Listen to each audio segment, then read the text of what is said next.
Please have some of these freshly fried ones too. On the plate are several bite-sized croquettes, along with some salad as a side dish. However, I mustn't let my guard down just yet. With extra caution, I wait for the moment Kelly returns to the kitchen and swiftly decides to switch our plates.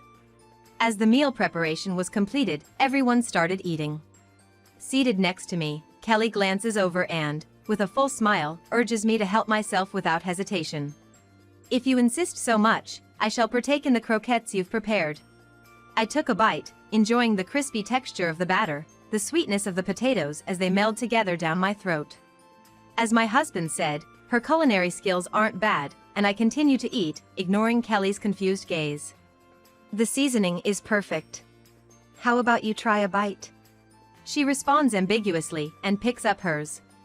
Then, tentatively, she takes a bite of the croquette and slowly chews. Kelly's chewing gradually slows, her face distorts, and she covers her mouth, rushing into the kitchen. Left behind, the rest of us just exchange glances. Suddenly, a scream is heard from the kitchen, and we rush over.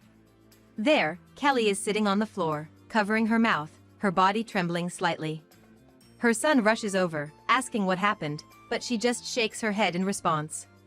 In the sink, the remnants of what she spat out are scattered, and upon closer inspection, there are items in the croquettes that shouldn't be there.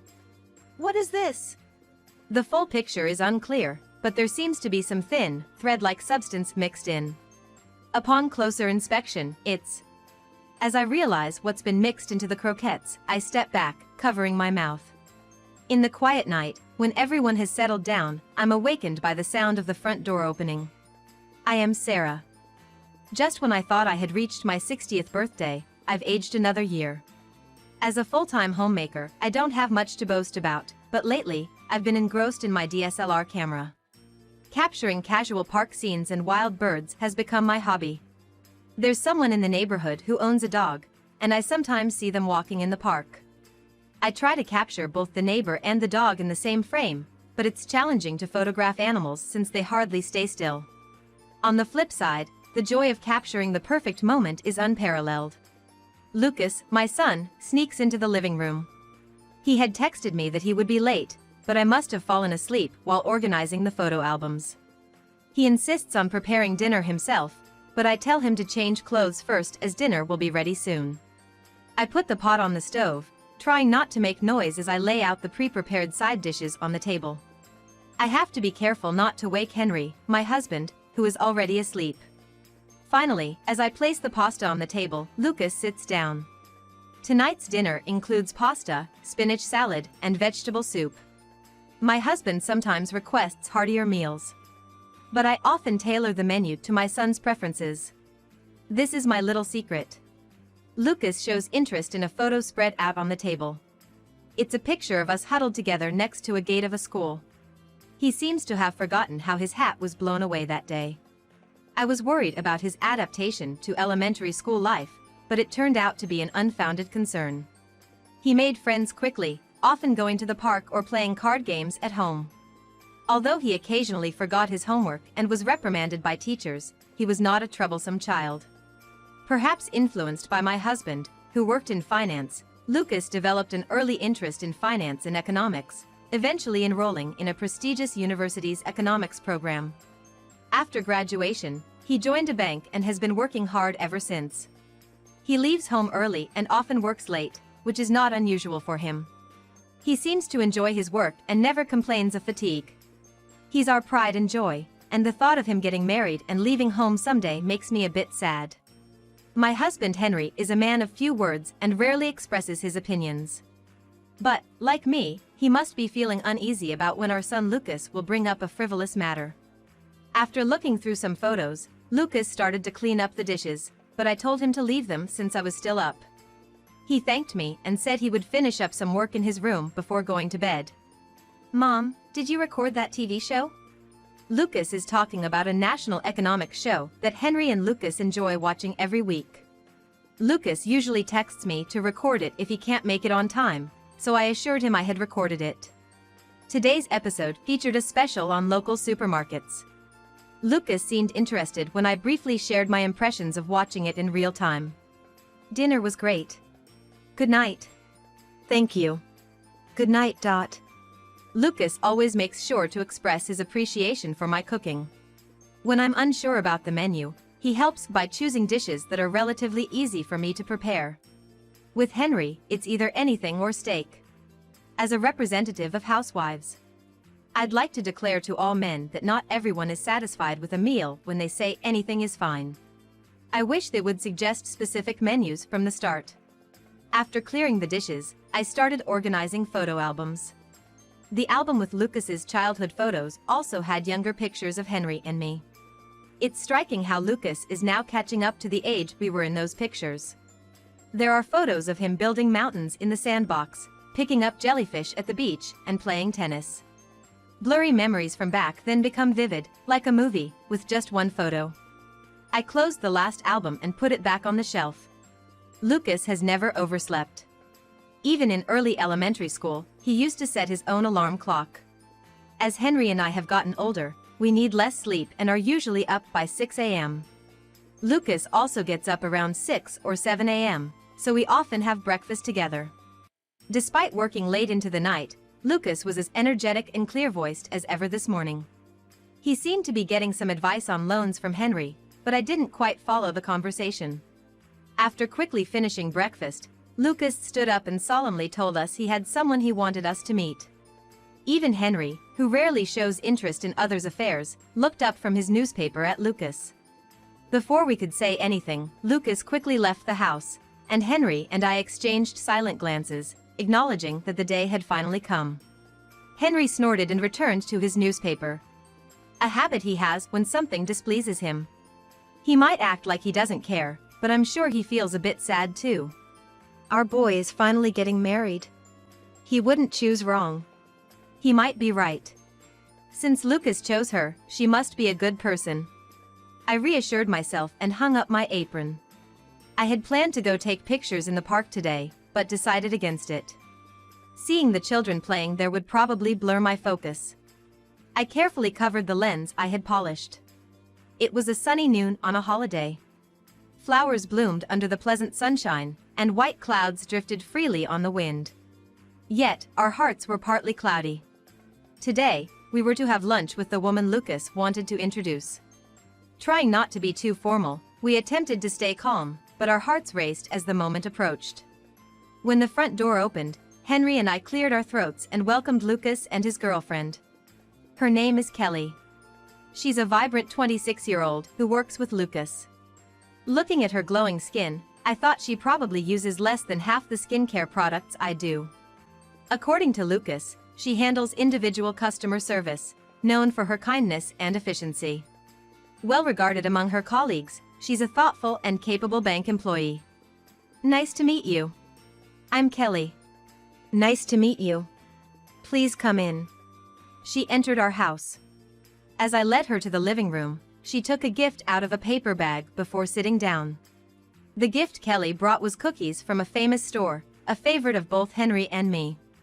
It's one of the top 3 renowned stores in the city, known for selling out by the afternoon, with people lining up desperately for it. She must have lined up early in the morning to buy it. Her every move exudes elegance, and her research beforehand was impeccable.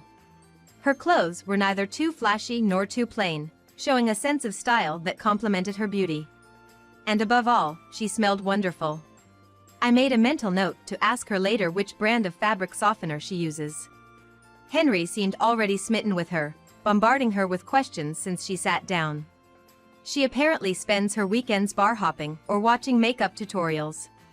Her liking for beer was unexpected, but she and Henry seemed to hit it off, discussing which bars are the best. Watching Henry's excited demeanor, I shook my head in disbelief and started preparing lunch. Kelly offered to help in the kitchen, but I politely declined, saying I just needed to serve the food and suggested she keep Henry company instead. He'd probably enjoy that more. I was impressed that she considered cooking and dining activities in her choice of a black blouse. Everything about her seemed positive. It was only a bit later that I realized I had also fallen for her charms. While eating the cookies Kelly brought, Lucas casually broached the subject. "We're getting married," he said straightforwardly. Henry and I immediately gave our blessing, confident that these two would build a happy home together. I imagined their future blissful married life and the faces of my yet-to-be-born grandchildren. I had envisioned a grand and splendid wedding for them. However, at their request, we settled for a ceremony with only close acquaintances and a standing party. The meal was modest. But upon closer inspection, I noticed luxurious items like caviar and abalone. I later learned that the concept was to offer lavish food in small quantities to consider food waste. It was a casual style popular among young people, vastly different from our wedding, making me realize how times have changed. The ceremony concluded with Kelly's bouquet toss. Caught by her friend who, not wearing a ring, appeared to be single. The wedding day, which had been sunny, contrasted with the gray, cloudy afternoon as I sat sorting the wedding photos while watching a drama on TV. The scene showed a wealthy daughter-in-law getting along with her mother-in-law. I thought a good relationship between in-laws was impossible, having seen numerous ugly fights on talk shows. While I couldn't imagine Kelly getting involved in such disputes, I had casually asked Lucas about living together. The newlyweds preferred to build a new home and live there, indirectly refusing to live with us, so we agreed to live separately. They now live in a new single-family home near our old house. They visit us often, making time despite their busy schedules. Sometimes Kelly and I go shopping together, and I regret not having a daughter as we talk about clothes and makeup. We plan to go out for beer with Henry soon. Initially, I declined, but Kelly suggested a cozy place. Her thoughtfulness has kept us close to the newlyweds. I turned off the TV and centered my favorite photo in the album. Later, I received a lot of herbs from a neighbor who owns a dog. Today, Lucas and Kelly were visiting, so I sorted out some nice herbs for them. Lucas arrived first, saying Kelly would join us after finishing a phone call. While updating each other, I remembered I had forgotten to give a thank you photo to the neighbor who gave me the herbs. I had intended to give a photo I took of a neighbor walking a Pomeranian in the park, but I had completely forgotten. I told Lucas I'd be right back and hurried over to my neighbor's house. On the way, I spotted Kelly behind a telephone pole, making a call. As I approached her, something felt off. Her way of speaking was different from her usual calm and genteel manner. Kelly never raises her voice. But the person I thought to be her sounded like a high school girl. Finally, that mama's boy is getting married, securing my future. A woman's got to marry up, right? Shocked by her words, I thought about running away to avoid confronting whether this person was really Kelly. But as her call ended, she turned around. It was indeed Kelly. Her guilty expression convinced me that she had referred to Lucas as the mama's boy. Kelly, when you said mama's boy, were you talking about Lucas? What are you talking about? I never said that. She replied and hurried away without allowing me to argue. Maybe Kelly has a hidden side. Since then, my relationship with her has been strained. She often ignores my messages, and the food she brings over is so salty it's inedible. I've had to throw it away. These acts of spite only happen when we're alone. Meanwhile, the neighborhood speaks highly of Kelly, praising her for cleaning up communal areas and being kind to the elderly and children. Knowing her other side, their praise doesn't sit well with me. When I subtly hinted that her cooking was too salty, she just played it off as a mistake with the amount of salt. I couldn't pursue the matter further. Even when I casually mentioned these issues to Henry and Lucas, they didn't take me seriously, suggesting I was imagining things. Everyone seems blind to Kelly's dual nature. If I openly talk about her mistreatment, they'll probably think I'm trying to frame her. Feeling alone in this situation, I'm at a loss for what to do. A few days later, Lucas invited us over for a family lunch. Despite my reservations, I couldn't find a reason to decline. I hadn't visited their new house before, but it was beautifully maintained with a fresh, new scent. The tasteful arrangement and design of the furniture likely reflected Kelly's preferences. As Lucas is more career-focused, I assumed Kelly had a significant influence on the home's interior. Kelly was exceptionally pleasant that day, offering to carry things and being careful around me, a stark contrast to her usual behavior. She took my coat and even pulled out a chair for me. Perhaps she was just trying to make a good impression in front of the family. When I offered to help in the kitchen, Kelly politely refused, urging me to relax. You must be busy with your house all the time, right? I understand how hard it is to come up with daily menus. Let me handle this. I agreed with her about the challenges of menu planning. But her overzealous behavior made me suspicious of what she might be hiding. A warning light was flashing yellow inside me, and I couldn't relax at my seat, constantly on guard. What's on the menu today? Today we have croquettes. It seemed the frying sound I heard earlier was croquettes. I'm not a fan of greasy food, but croquettes are within my tolerance. Making them at home is quite a task. Boiling the potatoes takes time, and mashing them while hot is tough. Moreover, frying is a hassle. With flour, egg, and breadcrumbs each needing their own tray, not to mention the messy cleanup from oil splatters. That's why we usually avoid frying at home. I quietly hold respect for them. Soon, the food was served. Please, have some of these freshly fried ones too. On the plate were several bite-sized croquettes, alongside some salad. There was also vegetable soup and bread. Another side dish would have been nice, but the nutritional balance seemed okay. However, I couldn't let my guard down. Waiting for the moment Kelly returned to the kitchen, I swiftly decided to switch our plates. Oh, look, a Pomeranian with a frisbee is jumping outside the window. While Henry and Lucas were distracted, I exchanged my plate with Kelly's. Lucas opened the window to check outside but reported nothing unusual. I played it off as a mistake, feeling Henry's skeptical gaze on me. He seemed to be thinking, how could you mistake anything for a Pomeranian? With years of marriage, I could read his thoughts just by looking into his eyes. I composed myself and praised Kelly's cooking to smooth over the situation. As the meal preparation was completed, we all started eating. Everyone started eating what they liked, with Henry praising Kelly's cooking skills.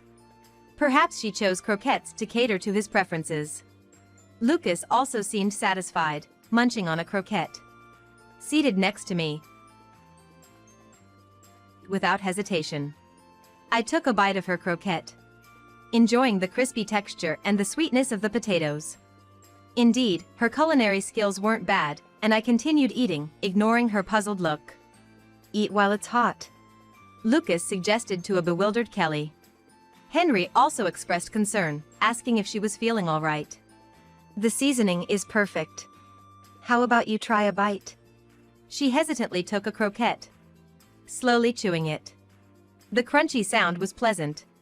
Kelly's chewing slowed, her face twisted in distress, and she ran into the kitchen, covering her mouth. Left behind, we exchanged glances, confused about what had happened. Suddenly, we heard a scream from the kitchen and rushed over. There, Kelly was sitting on the floor, trembling, covering her mouth. Lucas asked what happened, but she just shook her head. In the sink, we saw the remnants of what she spat out, including something not supposed to be in the croquettes. What is this? It was unclear, but there seemed to be some thin, thread-like thing mixed in. Upon closer inspection, I realized they were larvae of some insects. As I recognized what was mixed into the croquettes, I stepped back, covering my mouth. Henry, looking through his reading glasses, also realized they were insect larvae and his face turned pale. I recalled seeing those larvae somewhere and searched my confused memory.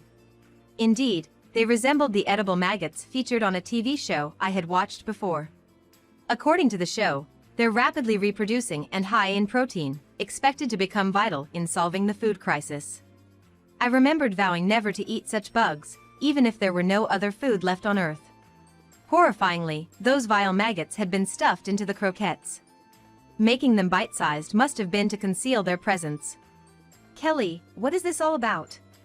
I confronted her about this incident and all the past harassment, revealing everything to Henry and Lucas. Shocked, they both questioned Kelly. Realizing she had no way out, she confessed while choking. She didn't want to live with us or care for us in the future, so she tried to drive us away with her harassment. Breaking my spirit was her plan. So I wouldn't oppose her. Why did you switch the plates? Her suspicious behavior was obvious. Before I could explain that I sensed something amiss, Lucas spoke up. Did you really think we didn't know about your harassment towards Mom? Kelly and I, unable to comprehend, stared at him. Lucas explained that when I had subtly mentioned Kelly's attitude before, He and Henry didn't initially believe it but felt something was off, so they decided to observe her. So, was this lunch part of your plan? Yes, We suspected Kelly might try something if we had a meal at our place. they hadn't expected her to go as far as putting maggots in the croquettes and showed disgust towards Kelly. By the way, the transparent lie about the Pomeranian was clear from the start. It seemed they knew I had switched the plates, and I coughed to deflect. Henry and Lucas apologized for doubting my story. But since Kelly's true colors were exposed and we avoided eating the maggots, I thanked them instead.